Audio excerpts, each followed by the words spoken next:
Good morning and good afternoon.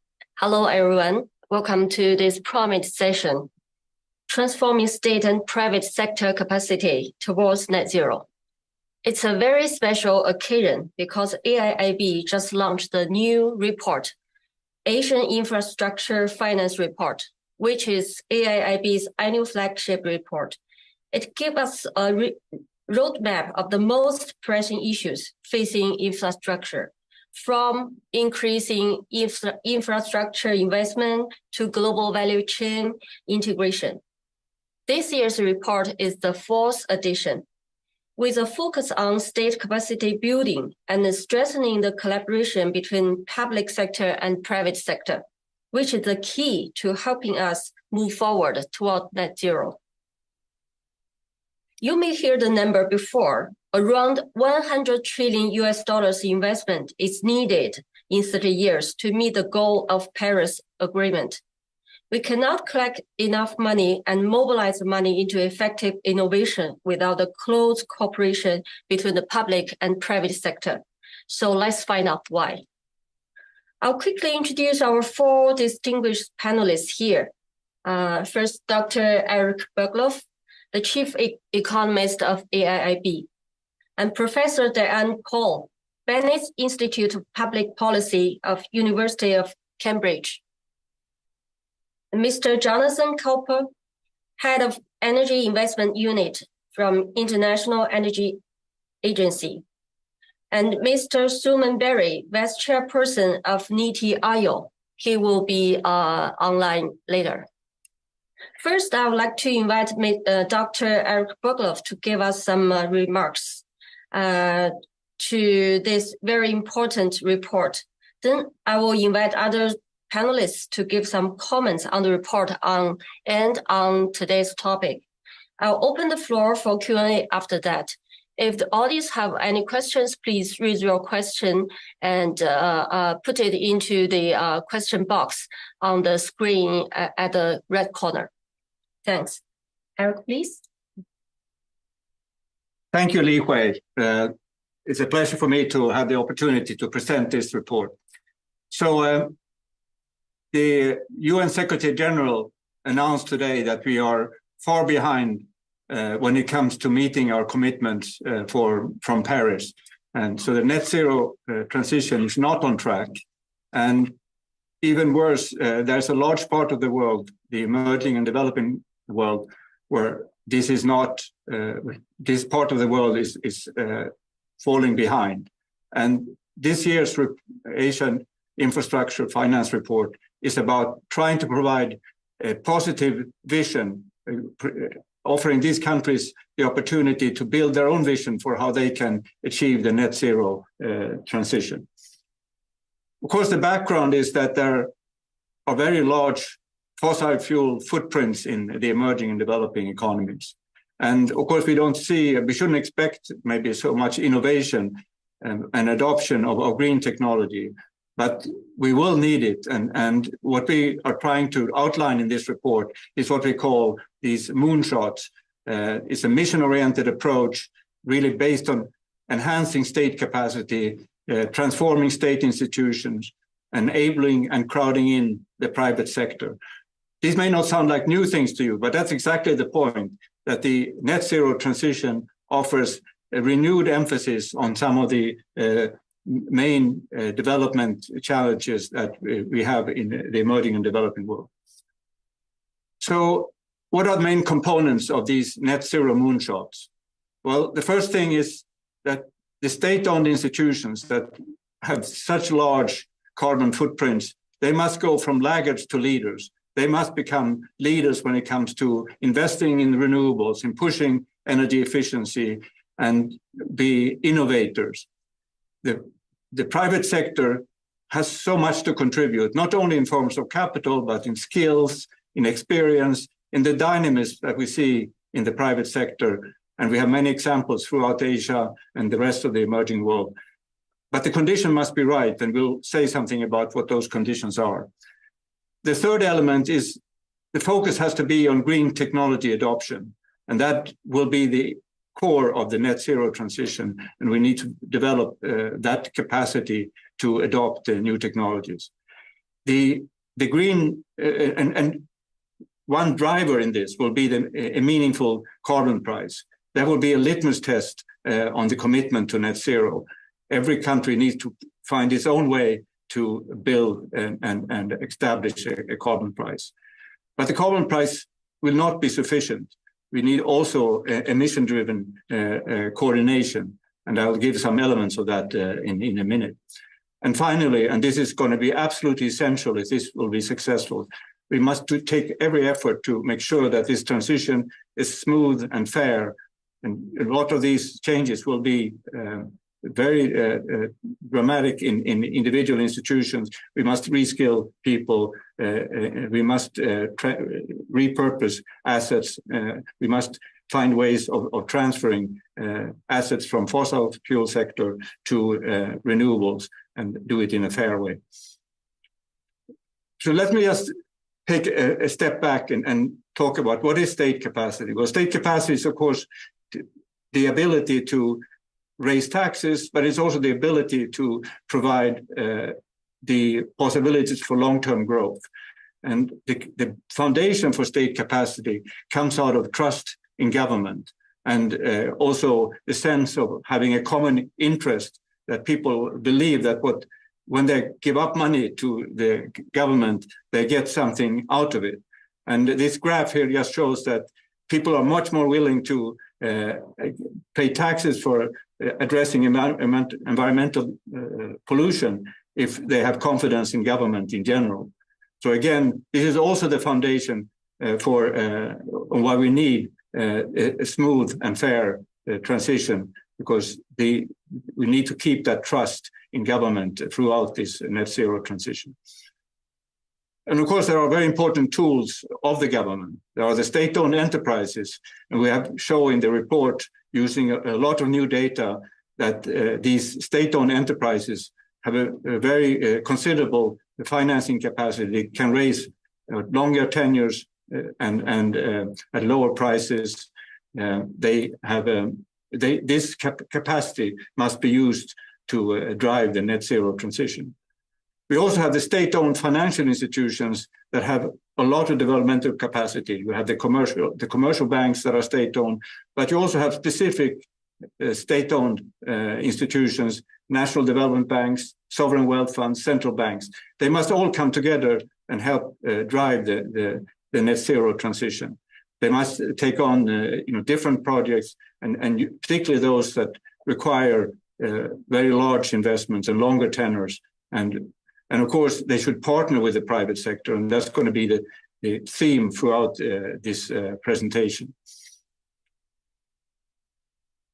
And so one thing that really struck us when we were working with this report was, how overinvested the state-owned enterprises are in the fossil fuel sector, and it has continued to grow over the years. So we need to find a way of phasing out this dependence on fossil fuel in the state-owned enterprises. We need to find ways for them to go into renewables and invest in energy efficiency and so on. And we see many examples. Coal India, for example, is a good example, starting to find ways of investing in renewables. In China, we see similar examples. Very important that we don't just have the private sector investing in renewables. We also see that in the state-owned banks, when we look at comparing investments that are just private sector and investments that have state-owned banks, we see that those that have state-owned banks involved are much more likely to be involving oil and gas. So the same thing, they are overinvested state-owned financial institutions in the fossil fuels, and that needs to change over time. So if you look at these state-owned institutions together, we must get them to divest from fossil fuels. And of course, part of that is getting rid of all the fossil fuel subsidies that are there today. We must get them to participate in greening the value chain, so both the sort of physical value chains of production, but also the financial value chains, and making sure that these are all decarbonized. We must mobilize private capital into the net zero process. And of course, here the state-owned institutions can become very important, partnering with the private sector. And of course, both for state-owned enterprises and for state-owned financial institutions, having governance reform is going to be absolutely critical, making sure that there is a boards and management that responds to the signals that we see now in the lowering prices of renewables. If we have carbon prices, that decisions are taken reflecting those price signals that we get from the markets. And finally, SOEs and public banks are central to investment processes and collaborations across value chains. So that coordination that is so important now in the net zero transition, that there's SOEs and public banks can be absolutely central for that. So all this is a way of having these state-owned institutions going from net zero laggards to leaders. And we think this is a very realistic prospect. But we also talk a lot about the possibilities of the private sector continuing to lead and engaging with the state-owned sector. And of course, here we have the public-private partnerships, which of course is something very specific, but also covers a wide range of contracting between the state and the private sector. And we have seen how this has been very important in introducing clean energy throughout Asia, but still in South and Southeast Asia, there's a lot of additional fossil fuel capacity coming on the track. So we need to find ways of making sure that also these assets are now gradually phased out. When you look at transport, it's still dominated by roads. We need to put the focus on electric vehicles.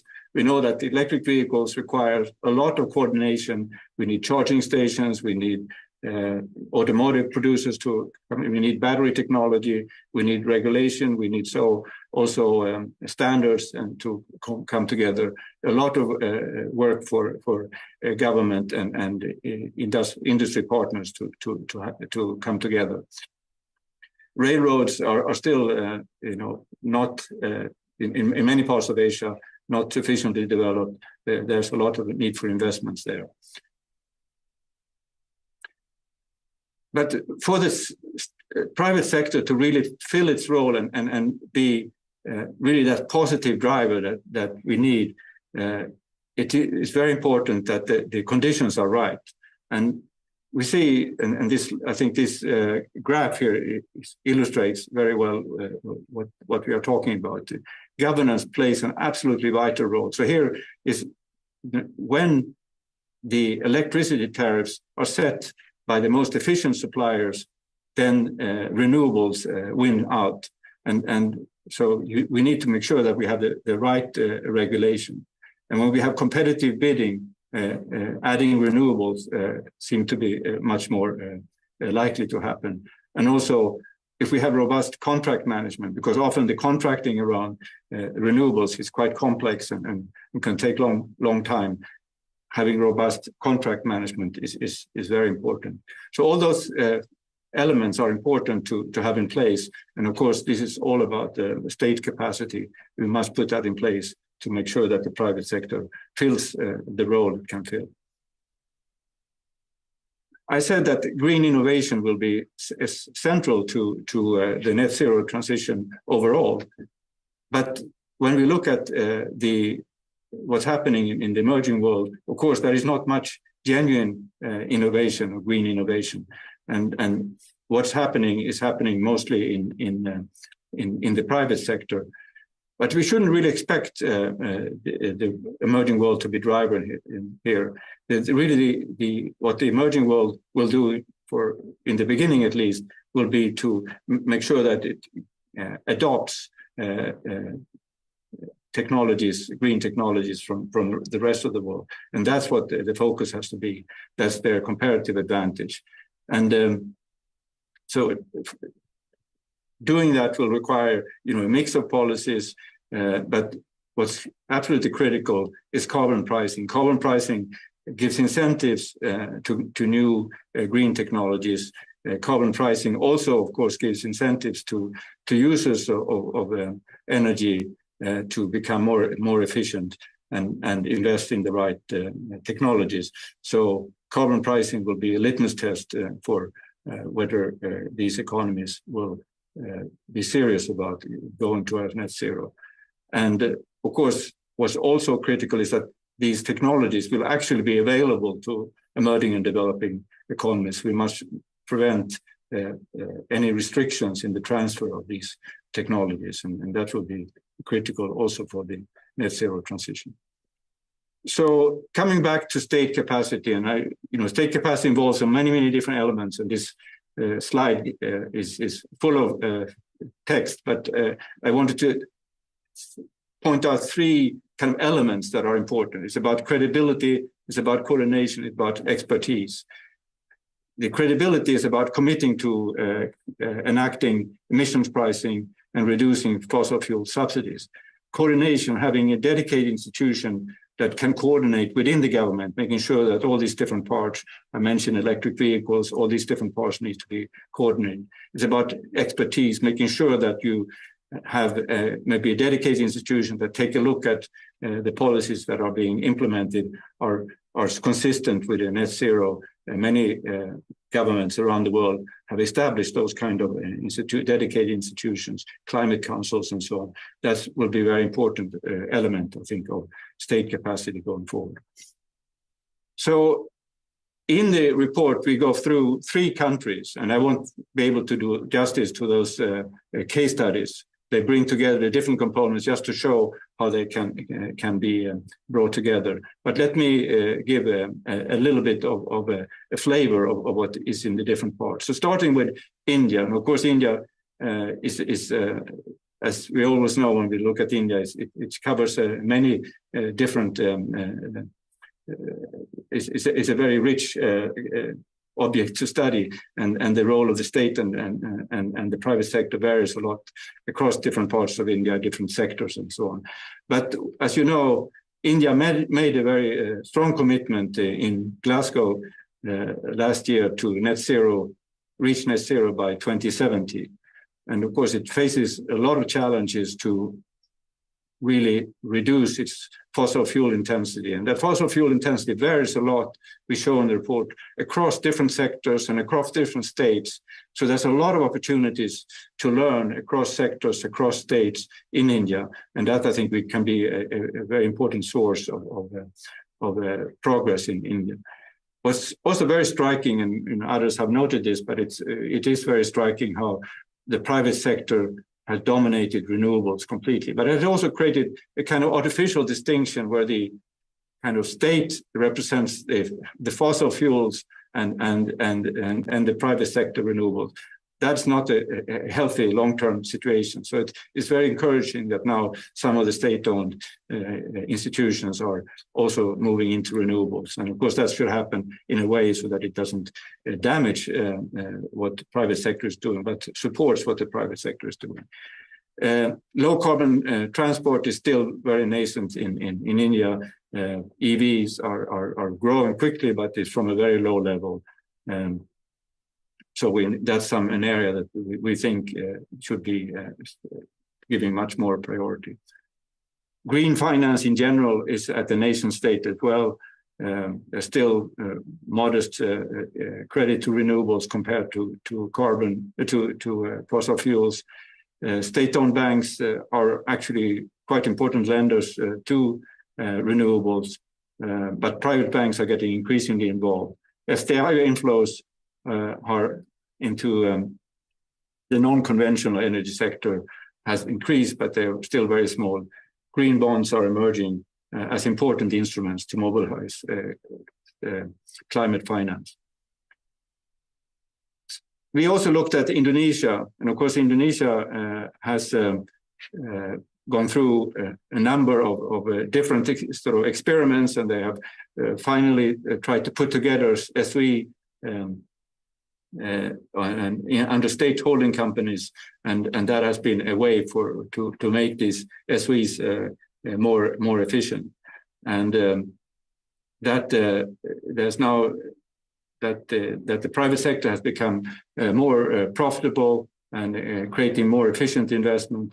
PPP framework reforms have encouraged private participation, and mostly in energy and transportation. And the problem is that we don't see really that this impact, very positive impact from the beginning, has not really been sustained over time. So there's still room for more engagement on PPPs in Indonesia. So this, very briefly, of course, we have a much richer discussion in the report on the Indonesian experience. Let me end with the Chinese experience.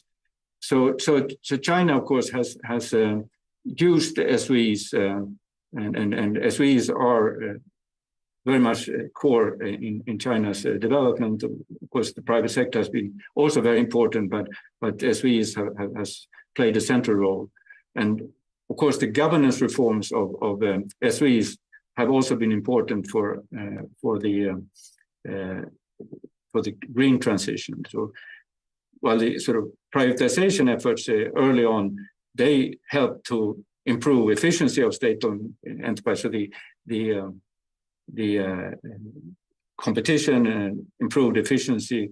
But what really helped when it came to environmental performance was the changed evaluation of SOE managers. So when you entered environmental performance into the evaluation criteria of managers of these state-owned enterprises, that's when they really started to change. And that may be a useful thing to think about for state-owned enterprises outside China as well. Interestingly, the private sponsors have played a very important role in environmental PPPs in China. And it seems like in PPPs, there's also in China a quite sophisticated analysis of local institutional capacity when it comes to how they structure PPP. So when there is a stronger state capacity, they are structured differently than if they are maybe weaker state capacity. That's something also to think about for maybe other parts of Asia. And I think looking at the Chinese experience, there is, of course, the sort of market-oriented reform and competition have gradually been introduced in the power sector. And there was the unbundling of the different stages of energy production. It has a very important impact on efficiency, but has really not affected the environmental performance. And now we have, since over a year, the emissions trading system in China. It doesn't cover the whole of the economy, but about 40% of emissions. And that is very promising and important. Again, lessons here for maybe the rest of Asia, but also a need in China to make sure that this goes into a broader part of the economy, not just the power sector. Let me just summarize here.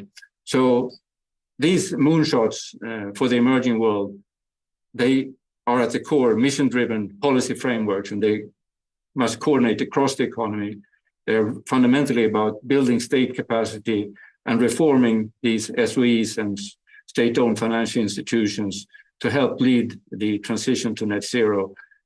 They are about mobilizing private sector skills and capital to build state capacity, bringing out the strength of the private sector, helping to build the state capacity, developing technology adoption frameworks adjusted to local conditions, focusing on how do we best bring in technologies from outside, how do we best absorb them, how do we give incentives throughout the economy to drive it. Of course, carbon taxes and carbon prices are very important for that.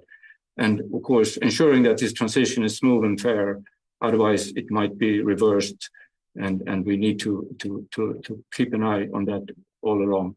And of course, ultimately, we need to make sure that this works globally and that these countries have access to both finance and these resources that have been promised to them are finally delivered And also, of course, they have access to the technology. So with those remarks, I want to thank you for listening, and I look forward to your questions. Thank you, everybody. Thank you, Eric, for your sharing. Very insightful and comprehensive. Now we would like to invite the panelists to have some comments. First, Professor Diane Coy. You did a lot of research on public policy, energy, infrastructure, and digital economy, which are all highly correlated with today's topic. And you emphasized the importance of building state capacity.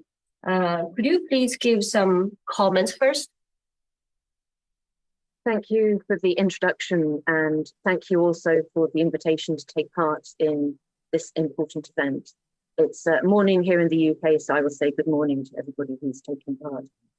And I'd like, first of all, to congratulate Eric and his team on an excellent and important report, so I commend it to everybody listening.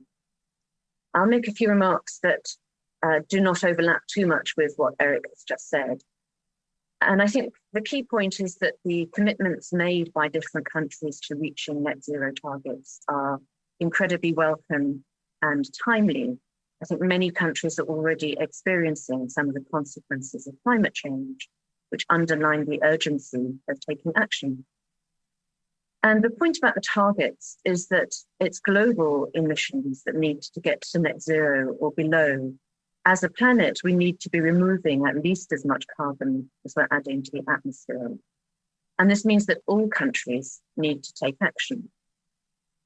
Now, behavior change by individual households and businesses is going to help. And I think everybody appreciates the justice of hoping that those individuals emitting more carbon will take more action as individuals. But you can't change a whole energy system or a transport system by relying on individual behavior and incentives. One point to make is that the risks of not changing are starting to emerge and dawning in the financial markets and among investors.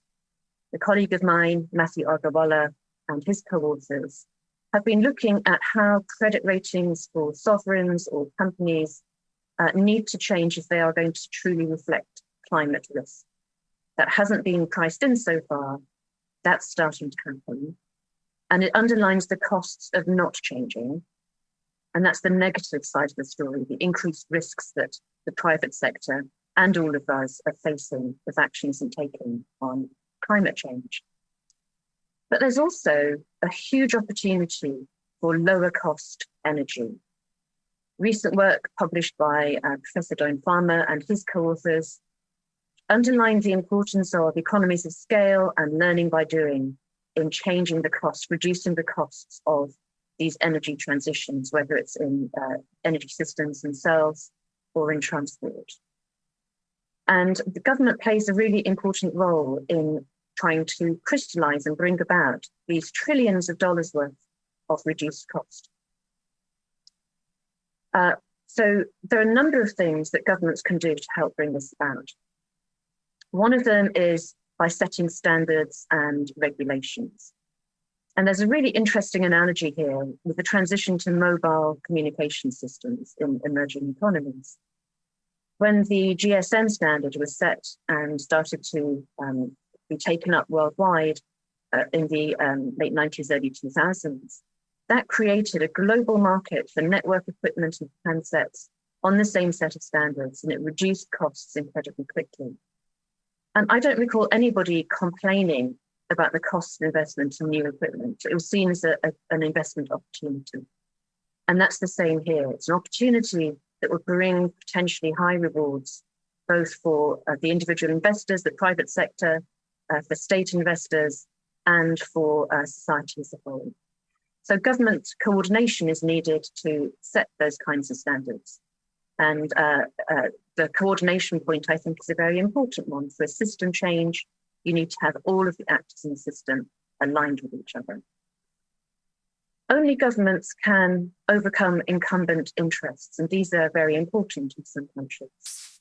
It's partly the companies that own existing resources, fossil fuel resources, but it's also all the people who work for them and all the people who will need, for example, to have new household equipment.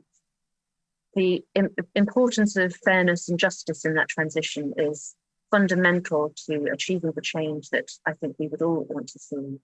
And it's governments who can help people make those adjustments. And that, of course, is where the costs lie. And those are costs that have to be set against the huge benefits that I was just talking about. Only governments can make long-term infrastructure investments or enable the private sector to make those in partnership. Private sector investors need a faster return than is often the case with big infrastructure investments. And again, there's new research here by Professor Avner Offer that underlines the importance of the state role in delivering projects that have high but long-term returns and long-term payback period. And then finally, it's an important role for government to implement policies that can accelerate the change that we need. I think once upon a time, a few years ago, we might have thought we had longer to achieve the net zero transition. And now we're beginning to understand that the time frame is much shorter than we might once have thought. And it's possible for policies to coordinate with each other, for governments to talk to each other across departments and state enterprises, to accelerate those tipping points where the cost reductions that are possible and the other benefits that are possible can be brought about much more quickly. And those tipping point dynamics are important for governments to keep in mind when they are planning the array of policies needed to achieve these net zero transitions. Economies need energy, economies need transport, and we have to face up to the climate challenge, and we have to face up to it as quickly as possible. So what I welcome in this report is acknowledging that we should take this opportunity of transition to a system that is going to save trillions of dollars, that will dramatically reduce CO2 emissions. And we can't achieve system change by relying on individual incentives. So I think the role of the state in this is fundamental in all of the agencies in the state in coordinating with each other and in aligning all of the private sector investors and individual behavior changes that are going to be needed. So the moonshot is a very apt analogy. And let me pause there and we can come back on some of those points in the discussion. Thank you so much. Thank you, Dan. It's very, I agree a lot that every country and the state and private sector should change to meet the goal towards net zero. And to Mr. Jonathan Koppel, we still very much lag behind compared with IEA's net zero roadmap. What's your opinion on how to accelerate the pace towards net zero? Is there anything important missing in the moonshot approach described in this report? What's your opinion? Well, good afternoon, everybody. And also thank you very much for the opportunity to participate on this panel. I would also like to congratulate Eric and his team for an excellent report on a very important but often neglected topic. We have massive transformation that is needed in terms of energy investment, but do we have the capacity, the bandwidth to manage that massive upturn should it arise in the years ahead? So I think it's an important topic. It's not an easy topic to address. So congratulations to all involved. It's a coincidence, perhaps, but today in about 15 minutes time, the IEA will be launching its 2022 World Energy Outlook. And as in the previous year, we will have a full update of our net zero emission scenario and other scenarios, as well as the in-depth analysis. So I'm not going to be able, given it's ahead of the launch, to refer to the report, but it is an area where one can certainly say that materially the challenge, the size of the challenge is very large, and we've still got a long way to go. So that's something that is a constant. So I wanted to perhaps just put that issue into perspective. We talk about it as being a massive challenge, but what does that look like in terms of just a couple of numbers? And I'll do that from the perspective of the investment flows that are needed in renewables, technologies, energy efficiency. And the IEA tracks these capital flows into the energy sector, and this gives us a clear sense about the prospects for our climate and other policy goals. Now, the good news here is that investment to bring more clean and affordable energy into the system is finally picking up after a period of lackluster growth. We are anticipating in 2022, $1.4 trillion US spent on energy transitions, and that represents about a 10% increase on the previous year. However, as Eric has pointed out, this pace is certainly not quick enough to bring emissions down to the net zero by mid-century. In our scenario for net zero from the 2021 World Energy Outlook, we estimated that energy investment in energy transitions would need to nearly triple from that 1.4 trillion to over 4 trillion in 2030. So that gives us a sense of the massive scale. This is per annum. And the second finding, which is again being picked up by Eric in his introductory presentation, is the large regional variation that we see in terms of clean energy investment trends. So virtually all of the rise that we're seeing is so far concentrated in advanced economies and China. In other emerging and developing economies, this investment remains pretty much stuck at 2015 levels. There are some bright spots, for example, solar in India, but still there is this divide, and that dichotomy in itself is a risk in terms of our ability to meet as a global community our energy and climate goals. And that risk is one where we could potentially see the emerging and developing countries being left behind. So here, I think the AIIB is right to report on these issues. And I'm certainly interested in getting a sense from Eric whether they've considered the sorts of things that could be done to manage this risk of a fracture at the global level. It's very important because underlying these scenarios that set out a path to net zero, they do very much hinge on many things, but one of those things is the ability for global coordination.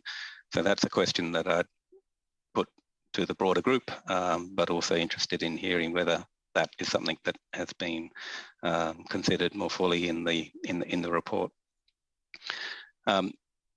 I think that the necessary condition to get us back on track, get us on track for the net zero emission scenario is certainly a massive surge in investment in renewables, energy efficiency and other technologies. And it's where most of the focus of discussions should be. And it is this that needs to occur in order to reduce and then remove the need for new oil and gas field developments. So the what to do is often a very easy question. The how to do it is a much harder question. Let me just share three broad areas that I would concentrate on in terms of the how-to question. And I think some of these remarks have already been touched on, picked up by Diane's comments. The first is a renewed international effort is needed to step up climate finance and tackle the various economy-wide risks or project risks that can deter investors from taking up some of the opportunities in the clean energy field. The second is the immense value in having broad national transition strategies. Take, for example, the Just Energy Transitions partnerships that we have with Indonesia, South Africa and others. And what they do is they are able to integrate that international support with ambitious national policy actions. And this is something that can help towards mobilizing climate finance. At the same time, they also provide safeguards for energy security and social consequences that come with significant change. And the third area really brings together a host of what I would call speed bumps that do slow investors' take up of opportunities. We see that supply chains are fragile, the infrastructure and skilled labour are not always available. We have issues with project assessment and approval processes. Here's a domain where our analysis is finding that permitting and construction of a single overhead electricity transmission line, for example, can take up to 13 years. So here, certainly clear procedures for project approval, supported by adequate administrative capacity, are vital to accelerate the flow of viable investment projects. So here we see again an interplay between what needs to happen and the themes that are being picked up in the report in terms of having the capacity to do so. And permitting seems like a very straightforward thing, but in my previous roles, we've looked at these in the context of Australia's major resource projects, and that they're very difficult to address in a sustainable way. Progress can be made, but often it backtracks, and there are some legitimate reasons for that. The other issue here is one of administrative capacity. Often it is lower levels of government that have responsibility for some of the planning and the permissions, and it's often at the lower levels of government that you have weaker levels of capacity. So I'm interested in terms of a further question to Eric on whether they've got any information that they can share in terms of where the bottleneck lies. Is it particularly at the central level of government where there's capacity issues, or, as I suspect, given my background, often sits with lower levels of government? And of course, these are general broad directions. The areas where prioritisation lies obviously depends on the individual countries being considered and their specific situation. Let me just end with respect to the third question that was posed about the moonshots. And I'd first like to say that I really like the metaphor because it really sets apart the point that what is required to save our planet really does require transformational change. And many of the moonshots that Eric went through in his presentation do have parallels to past industrial policy. And that's not something that's typically associated with transformational change. So there's an important difference. And the sheer scale of the energy investment needed in renewables that I've outlined just earlier gives those moonshots obvious added meaning.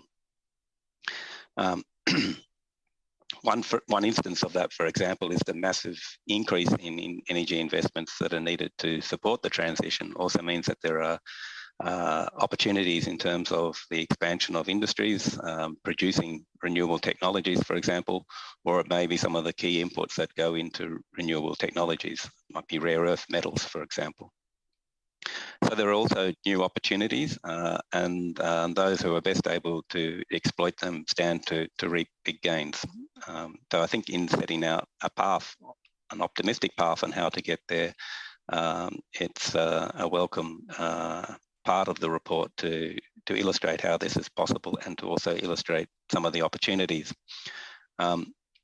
I think at the same time, though, that we should also learn from the pitfalls of past experiments with industrial policies, especially those industrial policies that turned inwards. We're in a world of cross-border supply chains, and a policy that looks towards solely supplying from within a national jurisdiction by putting in place, for example, barriers to trade can be counterproductive. We saw in a different context, totally different context, an example of this back in the 1980s, I think it was, when there was the use of voluntary export restraints with respect to microchips. There was a dispute between the US and Japan in the 1980s. And all of the evidence on how that played out in practice gives important lessons, I think, to be noted when it comes to some of the opportunities that we're seeing here in front of us, because there's a lot of discussions, a lot of conversations on how to actually exploit those opportunities. So I think it would be good also to draw out on some of the pitfalls that have been present with past major initiatives to redesign industrial policy. And on that note, I'll stop here and we can come back to some of those points too in our subsequent discussion. Thank you. Okay, thank you, Jonathan. Thank you for your experience from IEA and your 3 advices. It's very realistic. And we would like to hear more about the emerging market and developing countries ideas. And welcome, Mr. Suman Berry. Welcome. You have experience both from India and the global energy scene. How do you see what the report says about the Indian case and what India can take from international experience, and what the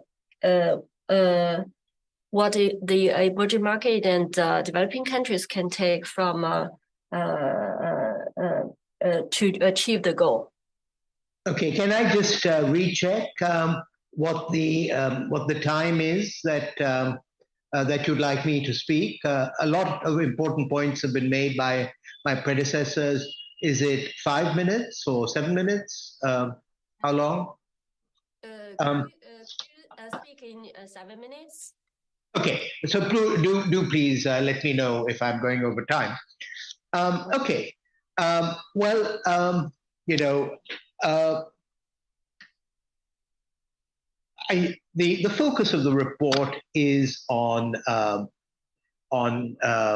state capacity, and I think the points that were just made about, and were made by Diane earlier also, about time running out, the points that were made by Jonathan about learning from the past, these are both relevant, but you've asked me for perspective on India and from India, and I will try and make a few brief points so that there's time for the second round and questions and answers.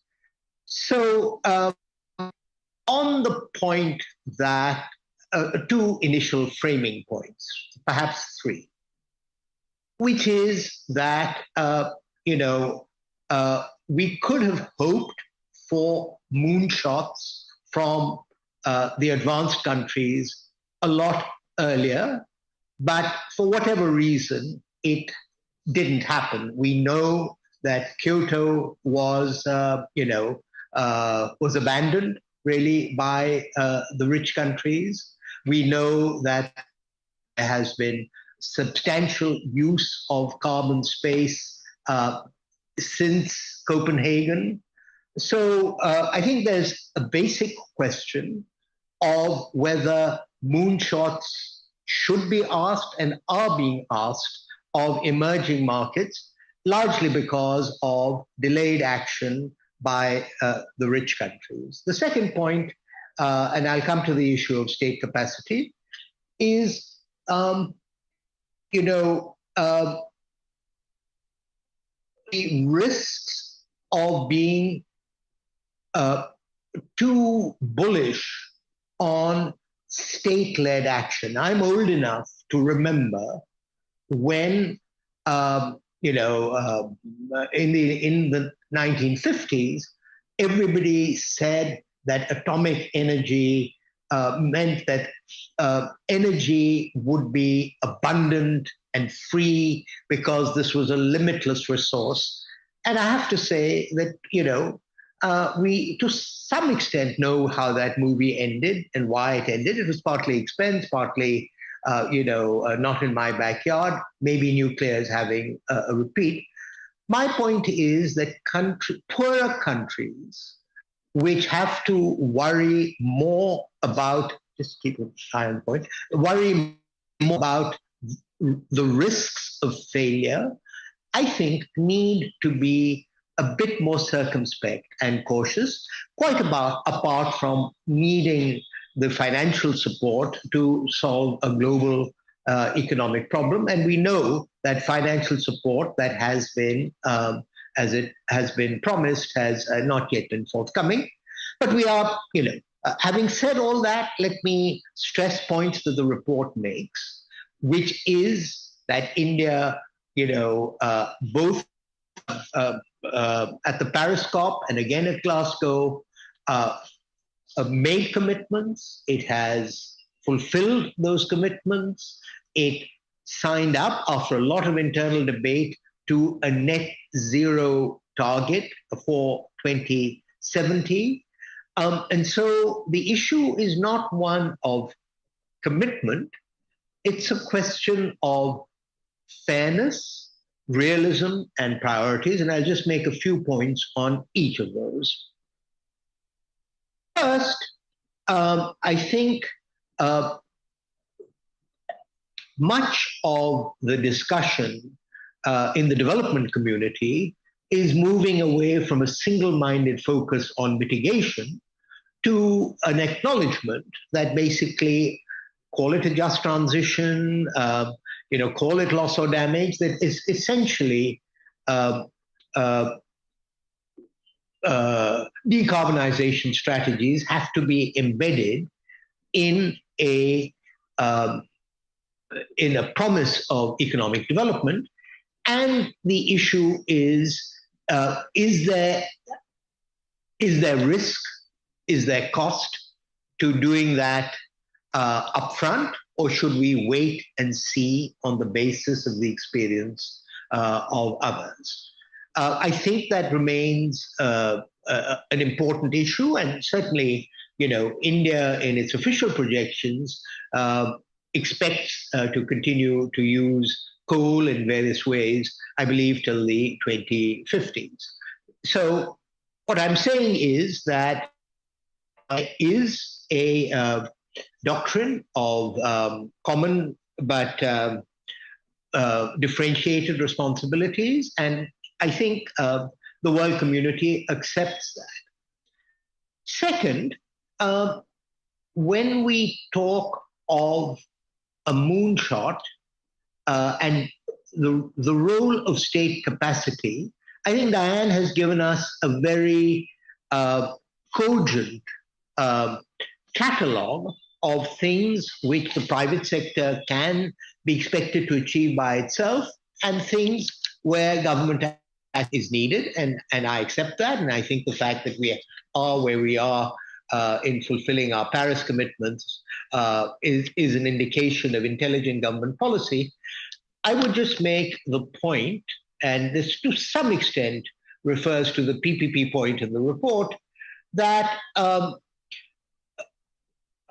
that where I see capacity really needing to be created and strengthened is in predictable regulation. Because a big difference that has taken place in India as it's navigated the green transition is that much of the solar investment, certainly, and to some extent the wind investment, has been by the private sector, whereas the thermal investment originally was largely by state-owned enterprises, although later merchant power plants started to be invested. Now, there has been, as it were, shifting in the regulatory framework as the price of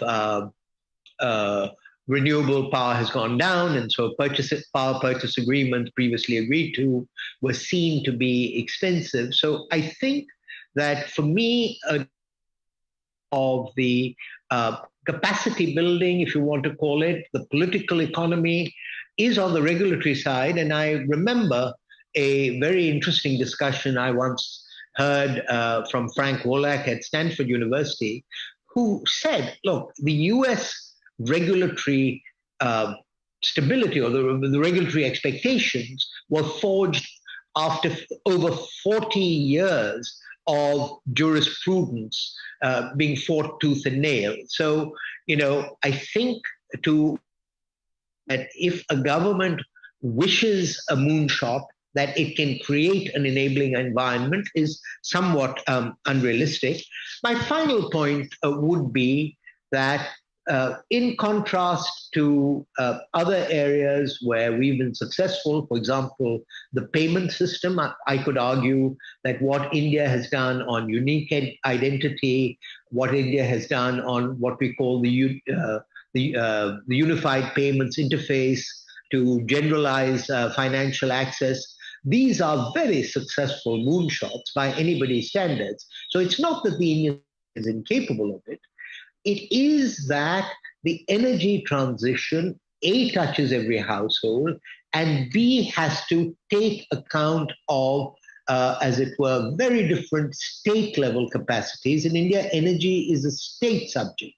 And so, how one creates those capacities, and I can tell you here in Niti Yoga we're trying, that's an order of complexity quite different from something like even unique identity. So where do I come out? It has to be a mix between leadership from the public sector and response by the private sector. I come out saying that, we would like more demonstration of commitment from, as it were, countries that have the means to move faster than they have, and they have their own political constraints, as we've seen amongst some of the largest economies. And I would say that a certain amount of learning by what I think they call, well, let's just say crossing the river by feeling the stones, may be a better model than a state-led moonshot, because those can also expose societies to unreasonable risk. Thanks. Thank you. I know several the panelists give some understandings on moonshots, and Eric, would you like to give some response? So first of all, I think these have been very, very interesting remarks, and there are a lot of reflections, and that, so first of all, I think several have mentioned, and Suman now also pointed to the, you have to realize that state capacity varies a lot. It varies, of course, at the national level across countries, but it also varies at the local level within countries. And something that we did look at and made a point over that in the Chinese experience, for example, that this is something that has been part of the approach to try to, when you worked with PPPs, for example, in China, this is a very important element that they took into account when they designed them. I think that is also part of the how things in practice work out in India, that there are quite a lot of variation, and as Suman said, all these decisions are very much taken at the state level. So moonshots here are really meant to signal that what is critical is this vision that government set, and it's exactly how each government decides to approach it, I think, has to be determined by those local conditions, and that's why it used moonshots in plural. That not every country will have its exactly the same approach. It will have to vary a lot, and it will also, as I said, maybe will have to vary across different parts of countries. But what is absolutely critical, I think, is to have that signal, that notion. And Suman gave some other examples from India, which I think are very good illustrations of how it could work. And I think those are important lessons. I also take very much the argument that Suman made around the obligations of advanced economies to obviously deliver on those promises of resources, to take some of the risks in terms of developing and testing some of these technologies, some of these approaches. I think that is a fair point. What I'm a bit more concerned about is that this approach of crossing the river by touching the stones, there's a risk that the emerging developing world will end up behind as countries are imposing these rules, are imposing taxes, for example, or tariffs at the borders, are making sure that value chains are decarbonized, that emerging economies and developing countries are pushed out of value chains, and that I think is a very difficult issue to deal with, and I think having this ambition to be part of this, but doing it in a way that reflects the local condition, I think is the way to proceed. There are many other reactions here that I could come into. Certainly, how the role that MDBs can play in supporting coordination within regions and supporting countries as they build state capacity at the national level, at the local level, very important. And there's a lot of very positive collaboration going on across MDBs. And of course, AIIB has also been very much repurposed, if you want, to address the net zero transition. There's a much more emphasis on this than it was when AIIB was originally created. So these are just an example of how the net zero transition influences global institutions in so many ways. Thank you. There are risks and opportunities, and I would like to hear the idea from Diane. How can digital economy contribute to net zero? What a fascinating discussion this has been. I can't resist responding briefly to Jonathan and Suman. Jonathan underlined the scale of the investments that are going to be needed as part of the challenge. And Suman underlined the need for to be aware of the limitations of government capacity. And sitting here in the UK, I can tell you that we are very well aware of those kinds of limitations. I think the point is that the private sector investments will happen, and they will take a leading role in the transition if they're confident that we will have that net zero economy within a reasonable time frame. And that's the importance of the moonshot framing for me, I suppose. It underlines the importance of coordination. I'm very happy to accept that while all countries need to transition, the richest countries should do it the fastest. But the cost savings will be most important for the poorest countries when they can achieve that. But to go directly to your question, I think there are two digital aspects to this. One is about data and measurement. The United Nations has been setting statistical standards for understanding what's happening to the environment, including climate change. And the research community is very quickly starting to develop those measurements and implement them on platforms and make them available at country level, at global level. And so they will be available for all governments and private investors to use to inform their decisions. I think that's happening quite quickly now. But the other aspect is also energy use by the digital sector itself, and particularly those companies that are investing in data centers, which are huge consumers of energy. I think both as users, they can set a tremendous example if they accept the need for a speedy transition and think about their own energy use. And perhaps also potentially as investors, they haven't at scale so far thought about investment in these technologies.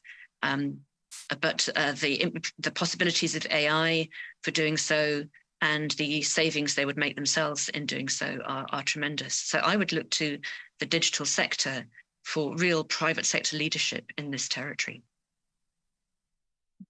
Thank you, Dan. And you mentioned the private sector. And how could the private sector play a leading role?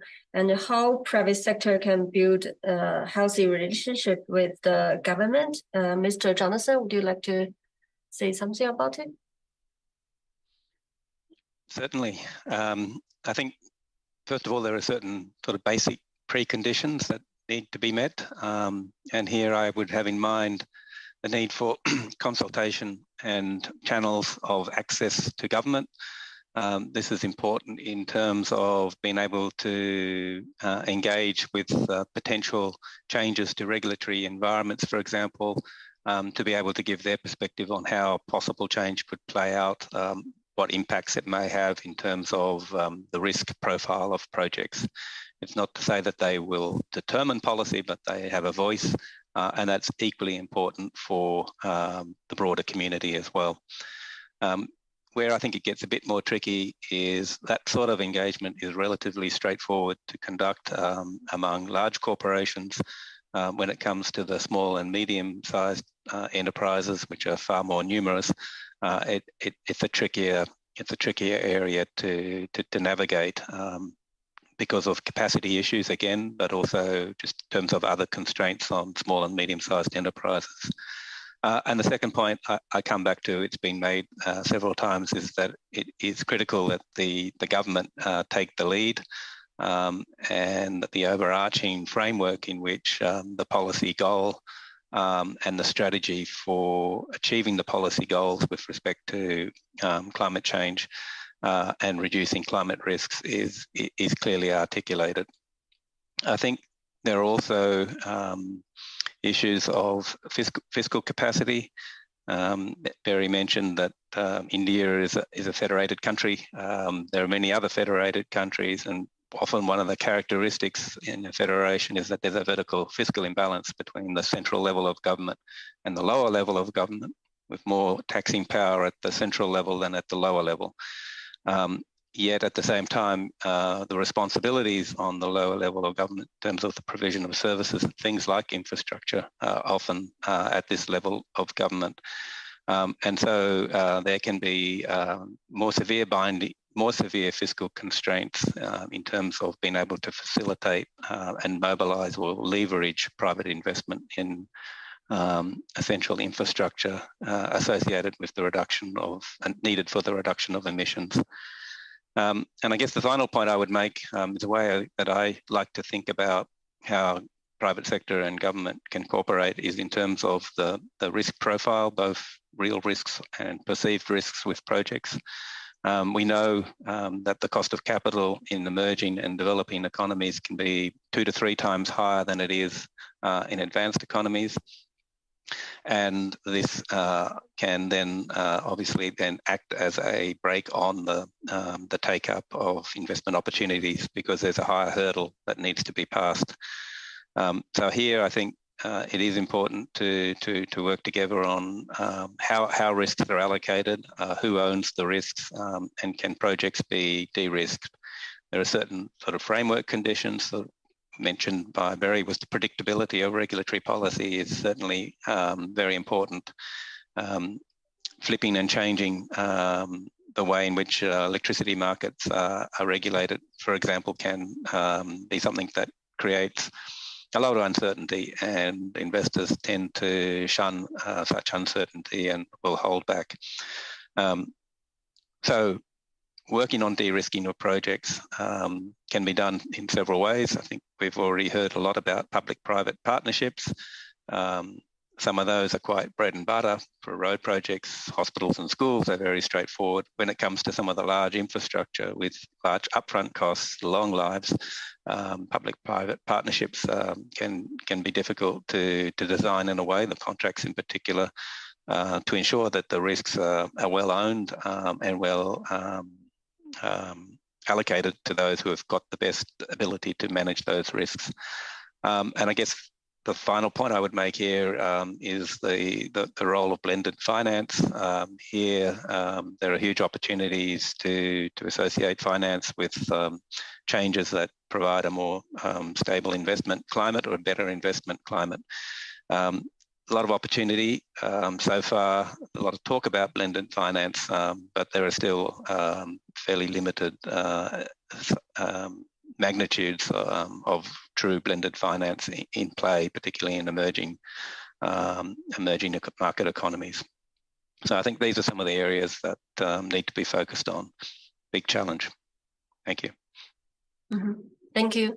To mention the challenge, I know there's the just the transition is extremely important, just like Mr. Suman Berry said, mentioned the India's 2070 goal.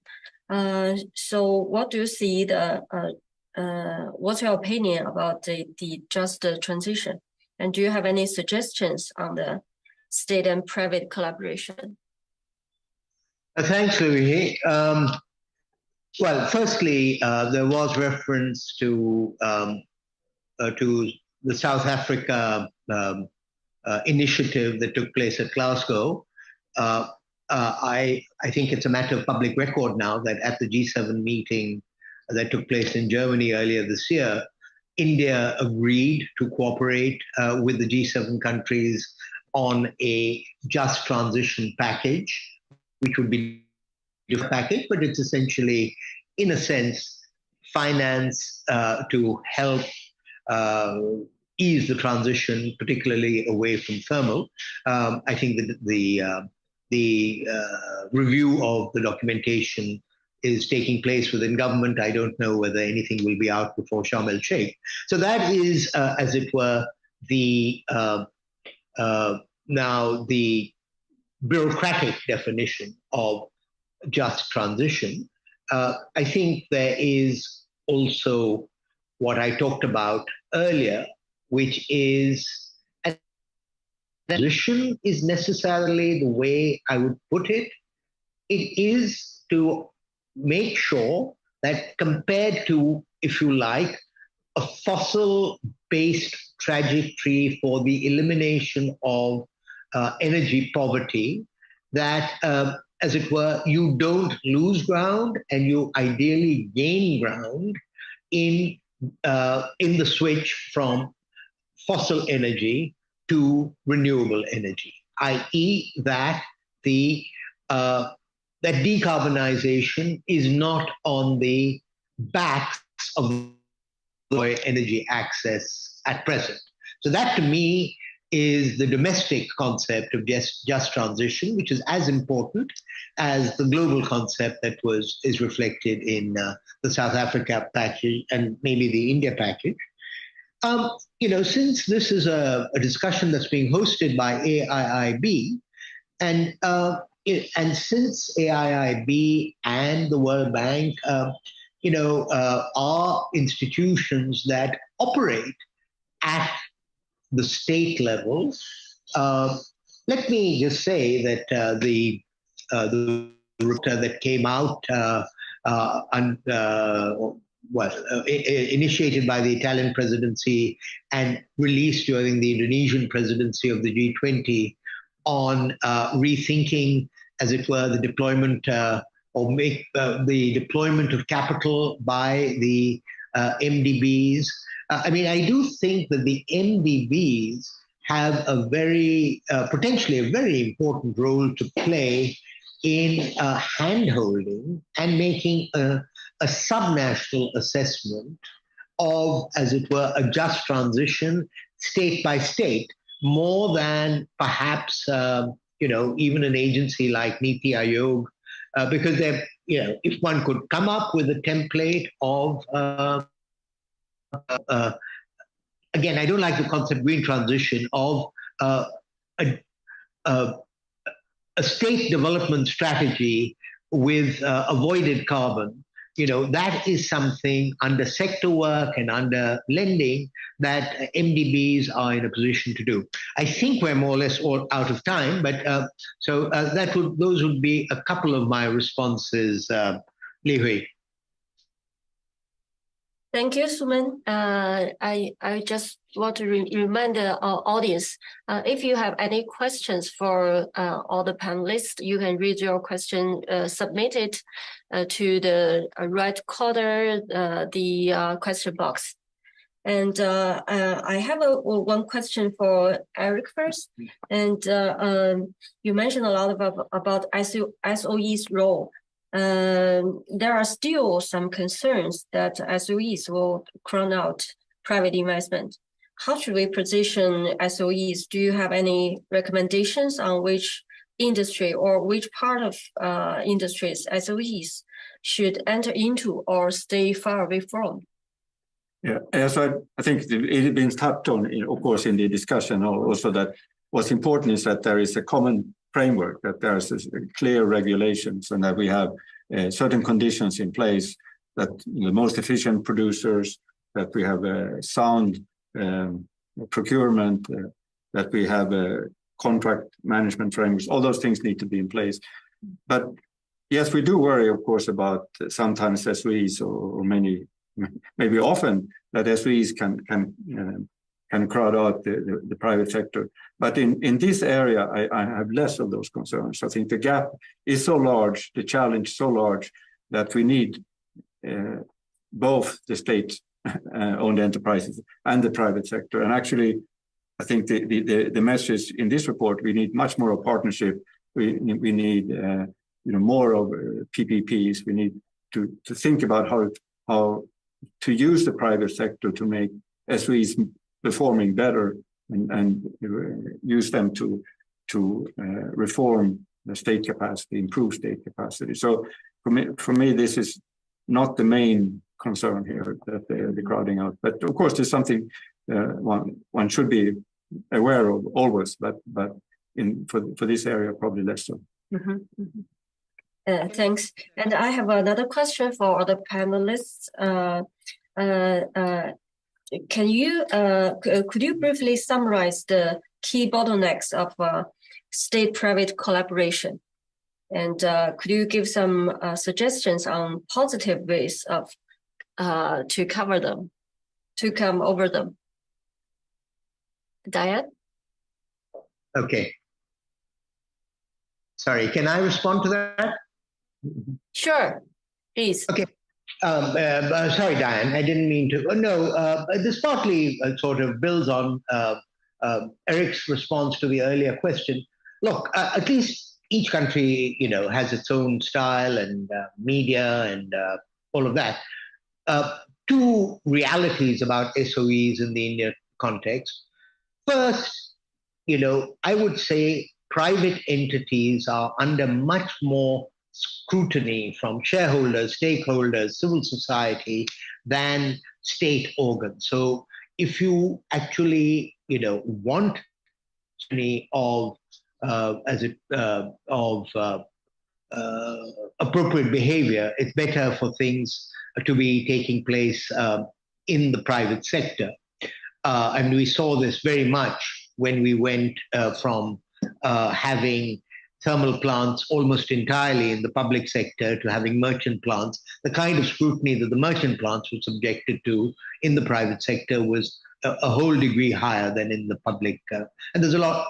And this links up with the second point, which is the United States seems to have, and maybe Britain has, a culture where engagement between the private sector and the state sector is seen as clean and on its merits and above board.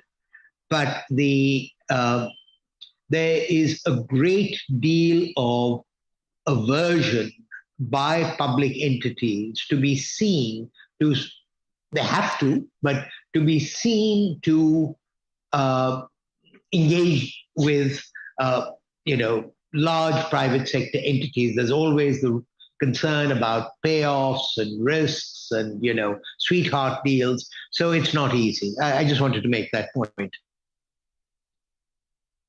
Thank you. Diane, please.